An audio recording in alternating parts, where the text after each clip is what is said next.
Peringatan Maulid Nabi Muhammad SAW, apa hukumnya? Dan bagaimana kalau umat Islam memperingatinya? Terima kasih atas pencerahannya. Waalaikumsalam warahmatullahi wabarakatuh. Baik, saya ingin kita paham dulu akar persoalannya. Al-Quran, surah ke-61, ayat yang ke-6, paling kiri sebelah atas. Quran, surah kedua Al-Baqarah, ayat 129, paling kiri sebelah atas.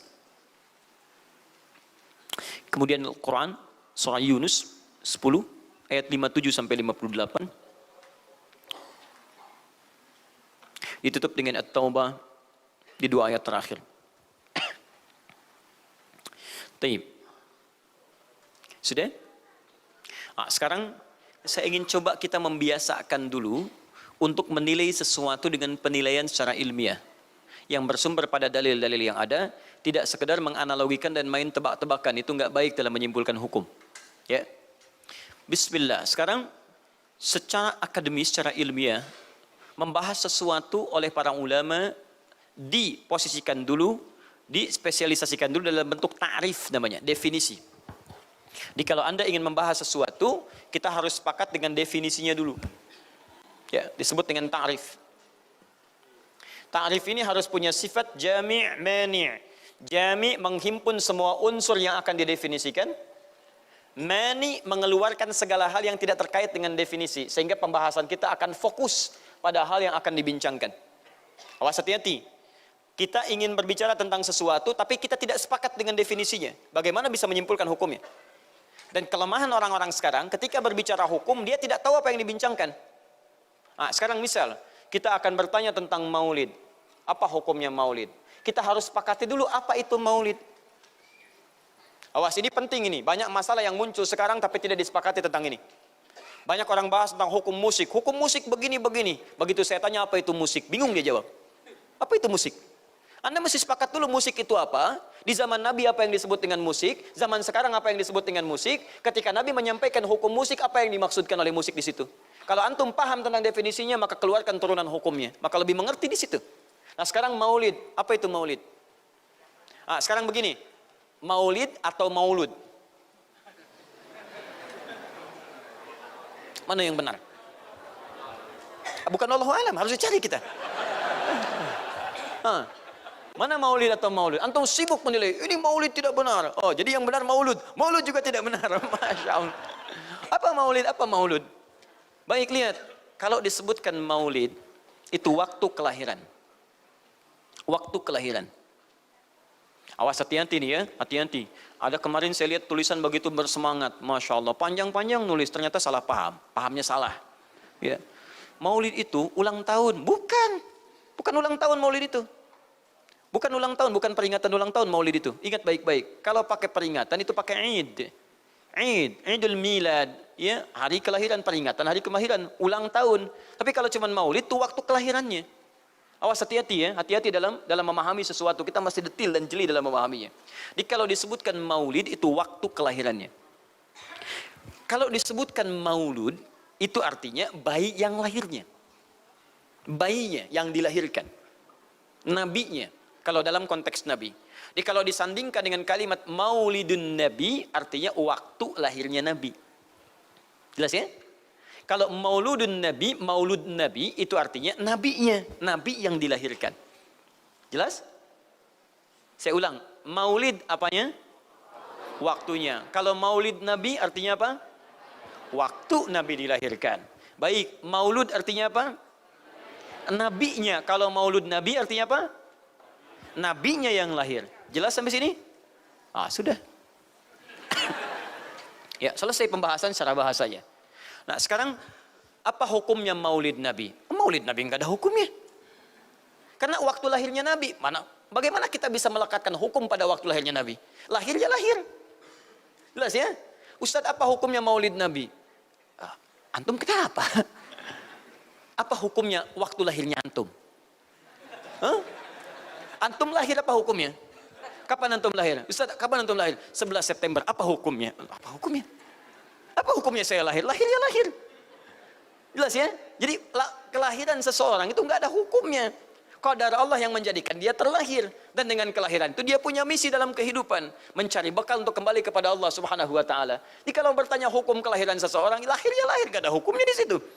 Paham ya? Hukum itu terletak pada perbuatan seseorang, bukan pada kelahiran seseorang. Ketika dia berbuat dengan aspek kesadarannya, maka muncul hukum di situ. Awas, antum pun mesti belajar tentang hukum, jangan salah menyebutkan hukum. Hukum terletak pada perbuatan, bukan pada benda, dan bukan terletak pada waktu. Jadi ketika ada perbuatan melekat pada benda dan waktu itu, maka muncul hukum. Apa hukum gelas? Halo? Tidak ada hukumnya. Tapi kalau menyebutkan apa hukum gelas yang menampung kemudian barang yang haram yang digunakan gelas ini melakukan perbuatan haram, baru muncul haram. Apa hukumnya gelas yang digunakan untuk melempar orang lain? Haram hukumnya. Apa hukumnya gelas yang digunakan menampung air minum untuk diminum dalam keadaan yang sehat? Sunnah hukumnya. Jelas ya? Apa hukumnya golok? Golok digunakan apa? Kalau digunakan menyembelih hewan kurban, maka jadi sunnah hukumnya. Kalau golok digunakan untuk menyakiti orang lain, mengancam. Siapa nama kamu? Oh, Masya pakai golok. Ya, hati-hati. Nah, itu haram hukumnya. Jadi benda terletak kepada, maaf, perbuatan yang melekat kepadanya. Apa hukumnya hari kelahiran? Hari kelahiran gak ada hukumnya. Yang melekat hukum itu bagaimana menyikapi hari kelahiran itu. Itu poinnya. Paham ya? Ketika ada perbuatan melekat kepadanya, maka di situ ada hukum. Maulud itu bayinya, berarti nabinya. Apa hukum maulud? Apa hukumnya nabi? Nabi yang lahir gak ada hukumnya. Jadi kalau Anda menolak maulud dengan pengertian seperti ini, maka Anda keluar dari Islam. Kalau dalam hukum seperti ini, saya menentang maulid Nabi, berarti Anda menentang kelahiran Nabi SAW. Saya menentang maulud Nabi, berarti Anda berhadapan dengan Nabi, Anda musuh Nabi. Jadi kalau Anda dimaksudkan dengan kata maulud dan maulid, Anda tidak bisa menentangnya, bisanya menerima. Saya menerima. Kenapa? Karena dalam pengertian bahasa, maulid itu artinya waktu kelahiran. Maulud artinya nabinya. Jangankan saya, siapa saya dibandingkan Nabi Isa alaihissalam? Nabi Isa itu hidup 600 tahun sebelum Nabi Muhammad SAW dilahirkan. Nabinya belum ada. Nabi Isa sudah ada. Tiba-tiba umatnya menduga Nabi terakhir itu Nabi Isa. Karena Nabi Isa punya sifat yang mirip di ramalan kitab yang mengatakan Nabi terakhir itu punya sifat baik dengan masyarakat lingkungan sosialnya. Dan Nabi Isa itu lembut luar biasa, jangankan pada manusia, pada hewan pun itu lembutnya luar biasa. Jalan dengan muridnya, di perjalanan kemudian ada aliran anak sungai melihat bangkai hewan, sudah jadi bangkai, baunya luar biasa. Kata muridnya, guru, bau sekali bangkai ini. Kata Nabi Isa alaihi salam, Al-Masih, yang disebut oleh sementara orang dengan Yesus, itu Nabi bukan Tuhan. Nabi beliau mengatakan, kata Nabi Isa, perhatikan, begitu putih sekali dan bersih giginya. Kata muridnya, Tuan Guru, kenapa Anda mengatakan demikian? Kata Nabi Isa, karena manusia hanya akan menyampaikan apa yang ada dalam benak pikirannya. Jadi kalau pikiran Anda kotor, Anda akan melihat bangkainya saja. Tapi kalau pikiran kita baik, kita akan mencari yang terbaik dari hewan itu. Bukankah dia ciptaan Allah? Bukankah dalam setiap ciptaan ada hikmah dan kebaikan? Perhatikan bagaimana putih bersih giginya. Jadi kalau bangkai saja bisa menjaga kebersihan gigi, kenapa kamu yang masih hidup tidak mesti? Ya minimal kamu jaga perasaan. Minimal jaga perasaan, kan? Tapi itulah luar biasa. Di sini sering diambil hikmah bahwa teko akan mengeluarkan isi tekonya. Isinya kopi, keluar kopi. Isinya air bening, keluar bening. Isinya susu, keluar susu. Demikian juga kita. Bayangkan, Nabi Isa bukan hanya pada manusia, pada hewan yang telah jadi bangkai pun, itu mohon maaf, kalimatnya dan sikapnya begitu indah, luar biasa. Maka diduga oleh kaumnya itu Nabi dan Rasul yang terakhir. Saat mendengar kalimat itu, kata Nabi Isa, bukan saya. Nabi terakhir punya sifat sama seperti saya dalam hubungan dengan makhluk. Jadi bukan cuma dengan manusia, dengan hewan, jangan sakiti. Kalaupun menyembelih, jangan sakiti hewannya. Makanya Nabi ini akan memberikan isyarat-isyarat yang sangat indah. Masya Allah. Pada tumbuhan dia jaga. Tapi Nabi yang terakhir ini punya keunggulan yang tidak bisa disaingi oleh Nabi-Nabi lainnya. Apa itu? Ibu bapak sekalian, tingkat kedekatannya dengan Allah luar biasa. Ibadahnya luar biasa. Dalam bahasa Arab, tingkat kebaikan yang terkait dengan makhluk secara sosial, itu kalau satu kebaikannya disebut dengan Mahmud. Tapi kalau banyak kebaikannya disebut dengan Muhammad. Tapi kalau hubungan dengan Allah, ya dengan Khalik, kalau punya tingkat hubungan yang baik, satu sisi saja disebut Hamid namanya, Hamid. Antum rajin tahajud tapi belum konsisten puasa sunnah, maka antum namanya Hamid. Perempuannya Hamidah. Misal ada perempuan namanya Wanda pakai Hamidah, Wanda Hamidah. Ya, itu artinya yang dekat dengan Allah. Jadi kalau ada yang namanya wanda hamidah jauh dari Allah, ya, kemudian pendapatnya menyimpang dari ketentuan Allah, mesti diingatkan, Anda hamidah, Anda dekat dengan Allah, maka tidak layak mengeluarkan statement yang tidak sesuai dengan hukum-hukum Allah Subhanahu wa taala. Ya, Hamid, awas, Hamid, nama Anda Hamid. Misal namanya Fahmi, Masya Allah, Hamid Fahmi Zarkashi, Masya Allah. Itu artinya hubungan dekat dengan Allah Subhanahu wa taala. Perempuannya Hamid, laki-lakinya Hamid, perempuannya Hamidah, Masya Allah. Paham sampai sini? Kalau bentuk superlatif, banyak ibadahnya, tahajudnya, sedekahnya, puasanya, segalanya, maka Masya Allah berubah kalimatnya. Dari kata Hamid jadi Ahmad. Ahmad. Maka Nabi Isa tidak menyebutkan kalimat Muhammad, tapi menyebutkan kalimat Ahmad. Karena kalau disebutkan kalimat Muhammad, nilainya serupa dengan beliau. Punya nilai kebaikan yang sama. Nabi Isa baik pada hewan, Nabi Muhammad baik pada hewan. Kata Nabi, lihat, kalau Nabi Isa sudah jadi bangkai, Nabi Muhammad ketika hewan akan disembelih pun, disembelih, kata Nabi jangan sakiti dalam penyembelihannya. Tajamkan dulu pisaunya. Ketika menyembelih, jangan lakukan berkali-kali. Kata Nabi, tajamkan, begitu anduk kemudian sembelih, seketika selesai. Cari urat yang membuat cepat darahnya keluar. Nabi itu. Dan dalam menajamkan itu, antum jangan memperlihatkan depan hewannya. Tidak boleh. Kandidat selanjutnya, siap-siap ya. Masya Allah, tidak boleh. Awas saat kurban tuh. Kadang suka lupa antum tuh. Ya di bawah sini, ini masih begini-begini tuh. Itu menyakiti hewan secara psikologis. Nggak boleh, nggak boleh. Ya, awas ya. Tayyib. Tumbuhan, lihat. Tumbuhan. Nggak boleh dalam keadaan perang. Perang itu kan luar biasa dahsyat. Emosi memuncak, segalanya ada. Tapi Nabi katakan, jangan rusak tanaman. Dahsyat, cuma dalam Islam. Itu yang 212 tahun lalu itu, Masya Allah, nggak ada yang nginjak rumput, nggak injak macam-macam. Ya, itu yang kameramen yang nginjak rumput tuh. Ya, kameramen nginjak rumput tuh. Yang kameramen begitu diinjak, dimunculkan di media gitu kan. Wah, tapi lihat betapa rapi, bersih. Itulah Islam. Tapi jangan cuma 212 saja. Ya, 312, 412, 484 dan sebagainya. Jadi, semua yang ada setiap hari kita jaga. Ada tumbuhan, jaga. Yang praktekkan negara lain. Di New Zealand ada tumbuhan, antum sedang ngidam, papa pengen daun itu, tunggu sampai jatuh, nggak bisa diambil. Begitu diambil, denda. Padahal yang punya teorinya Islam, tapi hubungan dengan Allahnya itu bukan Muhammad, tapi Ahmad. Makanya Nabi Isa mengatakan, wa mubasysyira bi rasulin ya'ti min ba'di ismuhu Ahmad. Saya kasih kabar gembira, Rasul terakhir bukan saya, tapi seseorang yang nilai ibadahnya lebih daripada saya. Jaminan surganya sudah ada, bahkan turun surah kepadanya, inna a'tainakal kautsar. Dirinya dijaga dari kesalahan, maksum, sifatnya luar biasa baik, tapi itu tidak menghentikan dia untuk mendekat kepada Allah dengan sifat yang luar biasa. Kata Sayyidah Aisyah di Al-Bukhari, nomor hadis 2010 sampai 2012, ya Rasulullah, alam takun ma'suban, alam takun madmunan, lima hakadha. Kenapa sampai bengkak-bengkak begini Anda tahajud? Bukankah Anda dijamin masuk surga? Dijaga dari kesalahan. Apa kata Nabi? Afala akunu abdan syakura. Apa aku nggak boleh jadi hamba yang bersyukur kepada nikmatnya Allah Subhanahu wa taala. Tahajudnya sampai bengkak. Nabi, Rasul, ahli surga, dijaga dari kesalahan, tidak ada hisabnya, masih mau tahajud sampai bengkak kakinya. Ditanya oleh istrinya, kenapa sampai begini? Kata beliau, ringan saja, nggak boleh aku bersyukur. Masya Allah, ada orang Nabi bukan, Rasul bukan, surga belum ada jaminan, amal berantakan, hisab menegangkan. Masya Allah, bangun mata bengkak, kaki biasa. Tahajud tidak, subuh lewat. Ini Masya Allah. Cita-cita surga Firdaus. Luar biasa. Makanya Nabi Isa mengatakan Ahmad bukan Muhammad. Dan ini bukan isyarat Nabi baru, karena nama yang melekat pada Nabi terakhir semuanya sifat, bukan nama zat. Ini bukan melegalkan ada seorang bernama Nabi baru datang kemudian namanya Ahmad, bukan. Kata Nabi, saya Nabi terakhir. La Nabi ya ba'di, nggak ada Nabi setelah saya. Jadi nggak ada istilah Ahmadi, pengikut Ahmad nggak ada. Ya, dalam arti pengikut Nabi Muhammad sallallahu alaihi wasallam. Yang jadi clue persoalan kita terkait dengan pertanyaan ini, Anda bisa bayangkan, Nabi Isa 600 tahun sebelum lahirnya Nabi Muhammad sallallahu alaihi wasallam. Perhatikan, ikutan bahagia dengan kelahiran Nabi, sampai kebahagiaannya diungkapkan pada umatnya. Saya kasih kabar gembira ya, nggak mungkin orang kasih kabar gembira perasaannya sedih. Kenapa saya kasih kabar gembira? Nggak ada. Kasih kabar gembira itu dalam keadaan bahagia hatinya. Kalaupun menangis, tangisan kebahagiaan. Anda bisa bayangkan, Nabi, Rasul, mukjizatnya hebat. Sekali usap, penyakit sembuh. Menghidupkan orang mati, keduanya dengan izin Allah Subhanahu wa ta'ala. Bahagia dengan kelahiran Rasul sallallahu alaihi wasallam. Antum Nabi bukan, Rasul bukan. Maaf, tidak punya mukjizat seperti Nabi Isa. Mayat dipanggil-panggil nggak bangun, diusap penyakit makin sakit. Tuh, lalu antum tidak bahagia dengan kelahiran Nabi, antum siapa?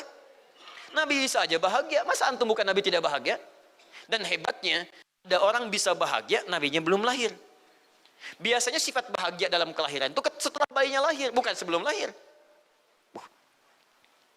Alhamdulillah, alhamdulillah. Akhi, kenapa antum? Alhamdulillah, saya punya anak laki-laki namanya Abdurrahman. Kapan? Nanti setelah menikah. Ini Masya Allah.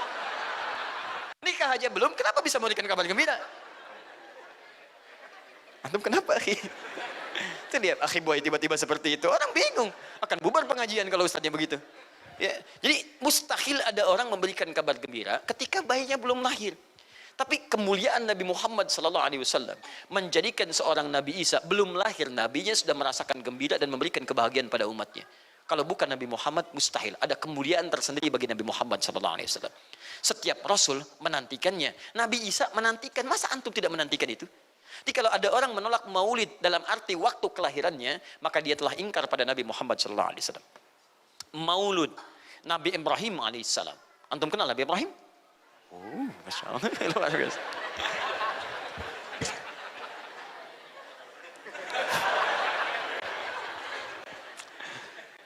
Dimanapun Anda berada, memang hari ini banyak orang berkumpul di Monas untuk bermunajat kepada Allah. Tapi tidak harus menjadikan kita menjadi tidak fokus. Di sini ada yang kenal Nabi Ibrahim. Alhamdulillah. Nabi Ibrahim, Nabi Ismail alaihi wassalam, keduanya meninggikan bangunan Ka'bah. Setelah selesai bangunan Ka'bah ditinggikan, keduanya berdoa di samping Ka'bah. Apa doanya? Doa maulud. Lahirnya, bayinya. Nabi terakhir yang lahir di samping Ka'bah, yang ditinggikan oleh keduanya. Ya. Wa idh yarfa'u Ibrahimul qawa'ida minal baiti wa Ismail, ayat 127-nya. Setelah selesai meninggikan bangunan pondasi Ka'bah ini, keduanya berdoa di samping Ka'bah. Di antara doanya ayat 129-nya. Rabbana wab'ath fihim rasulan minhum yatlu 'alaihim ayatika wa yu'allimuhumul kitab wal hikmah wa yuzakkihim innaka antal azizul hakim. Ya Allah, mohon utus seorang rasul dari kalangan mereka di tempat ini yang lahir di sekitaran ini. Jadi ada rasul yang lahir di dekat sekitaran Ka'bah. Hasil penelitian tidak ada rasul satupun yang lahir di dekat Ka'bah kecuali Nabi Muhammad SAW. Ya, silahkan cek. Kami baru kembali dari sana dan sampai sekarang tempat dilahirkannya masih ada dan disamarkan dalam bentuk museum. Ya, di bawahnya ada perpustakaan Al-Maktabah Qadimah. Di kalau antum dari Zamzam di sini, ini As-Saffah.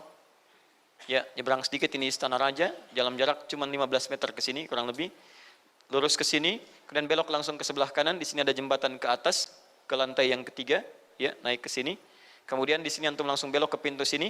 Ini ada Babul Ajjad, bab yang ke pintu ke-25. Ini bab Ismail, pintu ke-26. Antum lurus saja ke sini, jangan belok sini, jangan belok sini. Di sini kemudian ada gate lurus King Abdul Aziz, yang pertama di sini. Ya, antum belok kanan sini, lurus sekitar 30 meter dari sini, sebelah kanan ada pos satpam. Di atas pos satpam ada kamera CCTV 1. Dari sini antum jalan sampai ujung, di ujung sini, dari sini ke sini ada 35 kipas di atas. Pas di ujung sini. Kemudian ambil lurus ke sini, di sini ada bab Ali, ini masih dibuka, babus salam ini ditutup, di sini sebelumnya babun Nabi. Kemudian ambil tarik garis lurus dari babus salam ke sini, dari jarak sini ujung ke sini, ya ada sekitar 200 meter. Ke ujung sinilah, di sini ada bangunan warna krem di sini. Di sampingnya ada tempat ngambil air zam-zam dengan menggunakan keran. Jadi kalau punya girigen, ingin ngambil banyak, jangan nyusahin orang ngambil di, misalnya di termos-termos yang besar itu. Ngambil dari sini, itu ada keran langsung. Dan gratis di situ. Ya, beli kompannya sekitar 5 real, antum ambil dari situ, masukkan airnya, bisa bawa ke hotel. Isi kapan bolak-balik di sini. Sampingnya persis, ini tempat Nabi dilahirkan. Ini maulud Nabi, bayinya lahir di sini. Ya, bayinya lahir di sini. Cuman disamarkan oleh pemerintah kerajaan Arab Saudi supaya tidak dikultuskan tempat ini. Karena begitu pernah ada yang tahu ini, banyak salah ibadah. Kan Ka'bahnya di sini, sholatnya ngadep ke sini. Betul Pak, Bu, pernah terjadi. Makanya kalau antum lihat, dari ujung saya sudah kelihatan. Dari ujung sudah ada di sini warna biru. Ya, ada tulisan di situ, ada gambar dicoret. Ada gambar orang sedang rukuk ke situ. Ada sorban dan sebagainya. Ada tulisan di situ, jangan beribadah menghadap ke sini. Karena ini bukan kiblat, haram hukumnya. Dan ditulis dengan menggunakan bahasa Arab, bahasa Inggris, bahasa Urdu, plus bahasa Indonesia. Artinya ada orang Indonesia juga yang salah ke sini. Ya. Kalau tidak mustahil ditulis pakai bahasa Indonesia. Nggak ada tulisan bahasa Cina, bahasa Jepang dan yang lainnya. Ya. Nah, jadi ini kemudian dicoret, tapi tidak mencoret tentang situs pernah lahir di sini Nabi Muhammad SAW. Jadi artinya doa dua nabi tadi dikabulkan oleh Allah Subhanahu wa taala. Nabi Ibrahim, Nabi Ismail. Dan tahukah Anda, keduanya berdoa jauh sebelum kedatangan Nabi Isa. Saya pernah katakan 30 generasi sampai Nabi Ibrahim, tadi Nabi Muhammad SAW.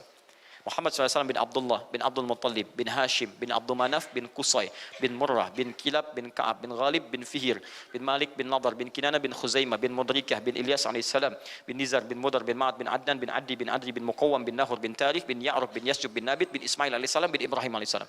30 generasi. Ulangi Mas Boy. 30 generasi. Dari Nabi Ibrahim sampai Nabi Ismail alaihi wassalam, ya sampai kemudian ke Nabi Muhammad sallallahu alaihi wasallam. Anda bisa bayangkan nggak? Dua orang nabi, dua orang rasul. Gelar yang pertama Ibrahim alaihissalam Khalilullah, yang paling dekat dengan Allah. Jaminan surganya ada. Nabi Ismail disebut dengan gulamun halim oleh Al-Quran, yang paling perasa, yang paling dekat dengan Allah Subhanahu wa taala. Dua orang nabi paling dekat dengan Allah, disayang Allah, dijamin masuk surga. Inspirasi kisahnya sampai kita ke sekarang mendoakan kepada Allah tentang maulud Nabi, sehingga lahirnya Nabi Muhammad SAW 30 generasi setelahnya. Antum, Nabi bukan, Rasul bukan, tidak sedekat keduanya dengan Allah, jaminan surga nggak ada, hisab menegangkan, amalan berantakan. Kisah hidup antum belum tentu jadi inspirasi di masa depan. Sekarang pun tidak. Tiba-tiba antum menolak maulud, antum siapa? Kalau antum menolak maulud berarti antum menolak Nabi SAW dalam pengertian baiknya. Jelas ya? Jadi kalau kemudian ada disebutkan maulid dan maulud, itu artinya maulid waktu kelahiran, maulud bayi yang dilahirkan. Sekarang bagaimana menyikapi maulid dan maulud itu? Saya tahu nabinya dilahirkan, nabinya sudah ada. Jelas ya? Maka kemudian saya pun tahu waktu kelahirannya. Bagaimana kemudian menyikapi itu semua? Maka Masya Allah, Quran surah ke-11 tadi, 10 tadi, Yunus, ayat 57 sampai 58. Kalau sampai kemudian ke 58-nya, faliyafrahu. Gembira antum. Gembira, bahagia, silahkan. Ya, maksud tidak gembira, Nabi Isa gembira, kita tidak gembira. Ya, Nabi Ibrahim gembira, kita tidak gembira. Nabi yang tidak melihatnya gembira. Masa kita yang mendapatkan bagian Nabi tidak gembira? Jelas ya? Nabi yang mengharapkan hadir saat kedatangannya gembira. Kita yang mendapatkan kedatangan beliau walaupun tak mampu melihatnya dan kita menjadi umatnya, masa tidak gembira? Umat dulu bukan bagian umat Nabi Muhammad karena Nabi Muhammad tidak hadir di zamannya. Gembira dengan berita kedatangan Nabi Muhammad padahal nabinya belum datang. Masa kita yang jadi umatnya yang nabinya telah kemudian kita dapati walaupun tidak melihatnya, masa kita tidak ikutan gembira? Maka pertama kita mesti gembira. Maka yang kedua, bagaimana mengekspresikan kegembiraan itu? Maka contoh-contoh dari Nabi SAW, bagaimana mengekspresikan kegembiraan-kegembiraan dengan Nabi SAW itu, pertama Nabi sendiri menyikapi hari kelahirannya dengan berpuasa di hari Senin.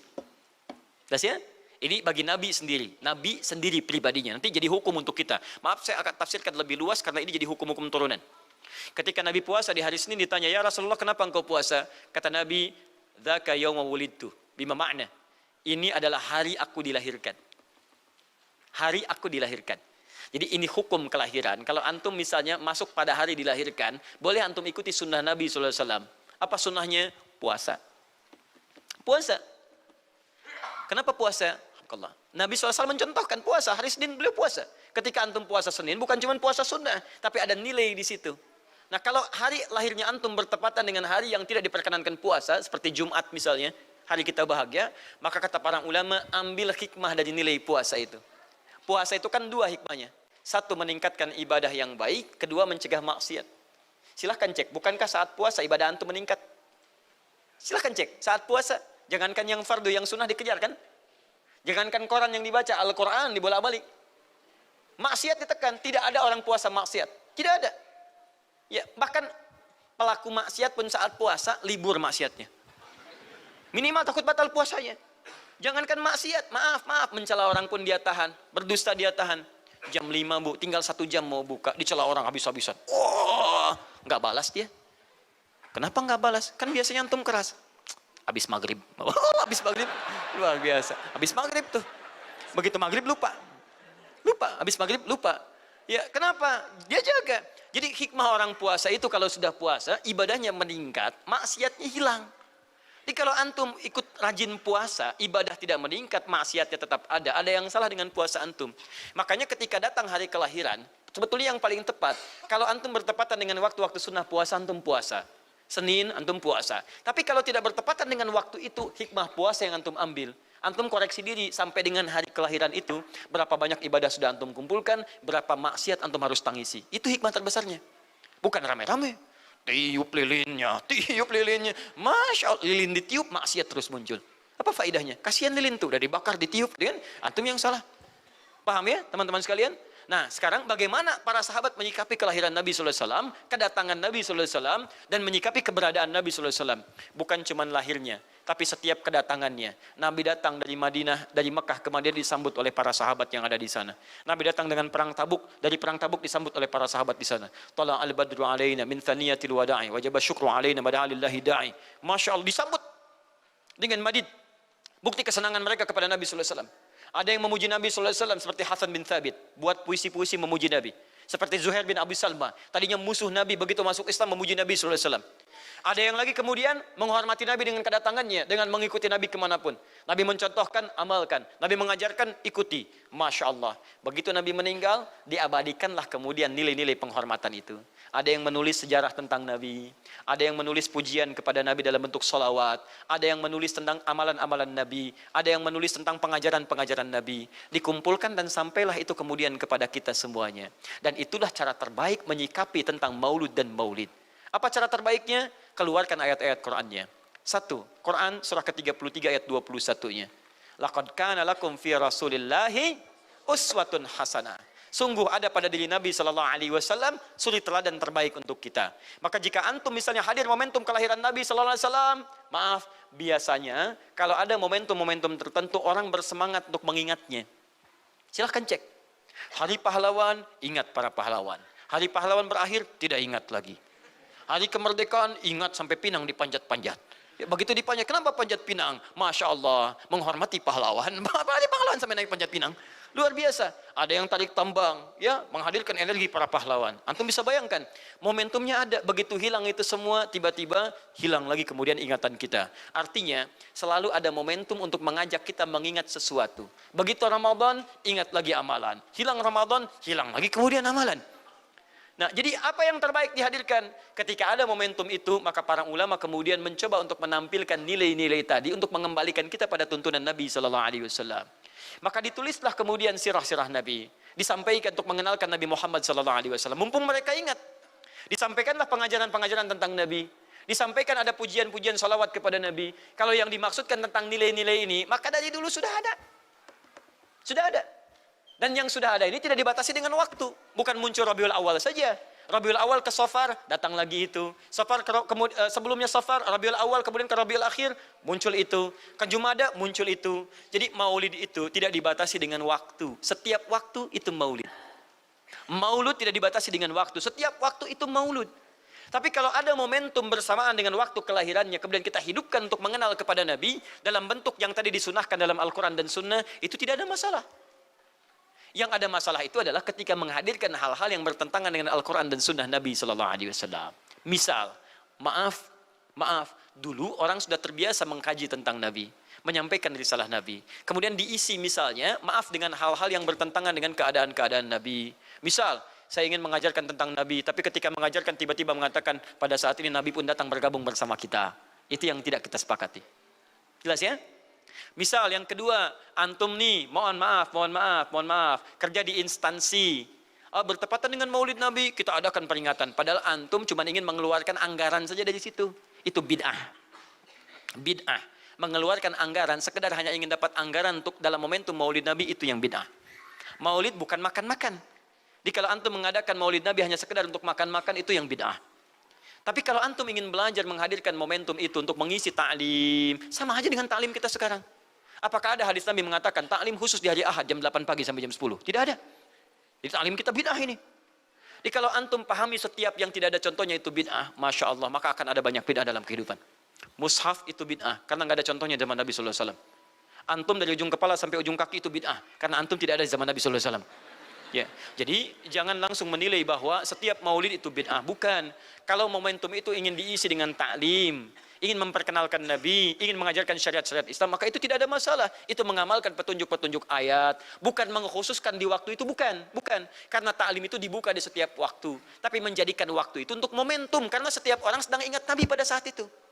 Jelas ya? Kapan lagi kita mendapati orang ingat Nabi? Maka ajarkan itu dan pesankan pada saat itu. Teman-teman, jangan cuma pada waktu ini ya. Setiap waktu kita amalkan ingatan kita kepada Nabi sallallahu alaihi wasallam. Makanya saya kalau diundang, Ustadz ada maulid Nabi, saya datang untuk ceramah. Untuk menyampaikan pesan-pesan terkait dengan Nabi sallallahu alaihi wasallam. Adapun masalah ritual-ritual saya tidak ikutan. Makanya paham, begitu saya datang pas ceramah. Ceramah, saya berikan ceramahnya. Nabi begini, apa itu maulid? Allahu alam. Bukan Allahu alam, kan antum bikin spanduknya di sini. Apa itu maulud? Maulud. Bukan maulud. Maulud itu begini, maulid itu begini. Ketika kita terangkan, kita sampaikan, Masya Allah. Antum tahu apa yang terjadi? Mereka mulai sholat dengan baik, masjidnya mulai ramai. Besoknya tidak ada ramai-ramai lagi. Begitu ada maulid, ceramah lagi. Ternyata ceramahnya nggak sampai maulid lagi. Besoknya ceramah lagi. Ahadnya ada waktu taklim. Dan itulah cara terbaik untuk memberikan penjelasan kepada masyarakat untuk mencintai Rasulullah sallallahu alaihi wasallam. Paham ya? Jangan seketika, oh ini maulid bid'ah, Masya Allah. Antum tuh bid'ah dari kepala sampai kaki. Ya. Saya luar biasa kesal. Kadang ada orang bikin perbandingan begini. Maulid Nabi, maulid. Zaman Nabi tidak ada, coret. Zaman sahabat tidak ada, coret. Zaman tabi'in tidak ada, coret. Zaman ini ada, lalu diserupakan lah yang ikut-ikut ke sini. Antum kalau mengamalkan hukum seperti ini fatal. Zakat pakai beras. Zaman Nabi coret. Zaman sahabat coret. Ya, zaman tabi'in coret. Zaman ulama coret. Zaman antum ada bid'ah antum. Cara menyimpulkan hukum bukan seperti ini. Lihat turunannya, lihat dalilnya, lihat pemahamannya, lihat turunan-turunan fikihnya. Ya, bagaimana bisa zakat pakai beras ini jadi? Padahal contoh nggak ada, dalil nggak spesifik. Ayo coba temukan, Nabi zakat pakai beras, temukan. Kalau antum menemukan, Masya Allah, saya bermohon kepada Allah supaya Allah mempercepat hajinya antum dan masuk surga tanpa hisab. Tiap hari saya doakan. Tidak cukup dengan amin, cari dulu. Cari di setiap hadis Nabi zakat pakai beras. Saya sampaikan pada antum, sampai kiamat kurang 2 hari, antum nggak akan temukan. Sehari lagi buat sadar, ngapain nyari? Ya. Karena Nabi tidak pernah bersentuhan dengan beras. Silakan cari di kitab hadis palsu pun, sepalsu-palsunya nggak akan ditemukan. Capek pemalsu hadis mengarang hadis palsu tentang itu. Nggak akan didengar, nggak akan dilihat. Kenapa? Karena tidak ada. Ya, kata Muawiyah, hadza irtun, itu makanan pokok. Nabi zakat pakai kurma, pakai gandum. Ya, lihat, karena itu makanan pokoknya. Makanya setiap makanan pokok yang digunakan, kata para ulama, mendekati kaidah usul fikihnya. Lihat, kaidah usul fikih diambil di sini. Setiap yang punya keserupaan dengan itu, sekalipun teksnya tidak jelas langsung menunjuk, itu ada isyarat, namanya qarinah namanya. Kalau ada isyarat menunjukkan kepada itu, maka boleh digunakan sebagai alternatif lain dari makanan pokok yang tidak didapati di masa kita dengan generasi yang berbeda. Tapi kalau makanannya sama di setiap generasi, dia zakatnya pakai itu. Makanya orang Arab sampai sekarang pakai kurma, ada yang pakai gandum. Kita makanan pokoknya bukan itu. Antum makanan pokoknya apa? Beras, Masya Allah, beras. Baik pemirsa, beras itu makanan pokok bagi hewan yang bertembolok ya. Ayam, bebek itu beras. Baik, makanan kita nasi. Dan nasi bersumber dari beras. Baik, nasi bersumber dari beras. Jadi kalau kita ingin zakat pakai beras, boleh tidak? Nah, lihat bagaimana cara pendekatannya. Dalil belum ditemukan aslinya. Seperti maulid tadi, menyikapi dengan taklim macam-macam, nggak ada nas aslinya. Tapi korinahnya ditemukan, sama-sama makanan pokok, sama-sama taklim, sama-sama meminta untuk ikut ajaran, sama-sama mereka ingat tentang Nabi SAW. Maka semua hukum itu kita terapkan, jadilah hukum terapan dalam kehidupan kita. Paham? Dan itu tidak disebut dengan bid'ah. Jelas ya? Bid'ah. Alhamdulillah. Tapi kalau yang rame-rame tadi, yang tidak jelas ya, hanya menghabiskan anggaran, makan-makan tidak karuan, meyakini ini itu dan sebagainya, saya tidak sepakat dengan itu. Saya tidak sepakat.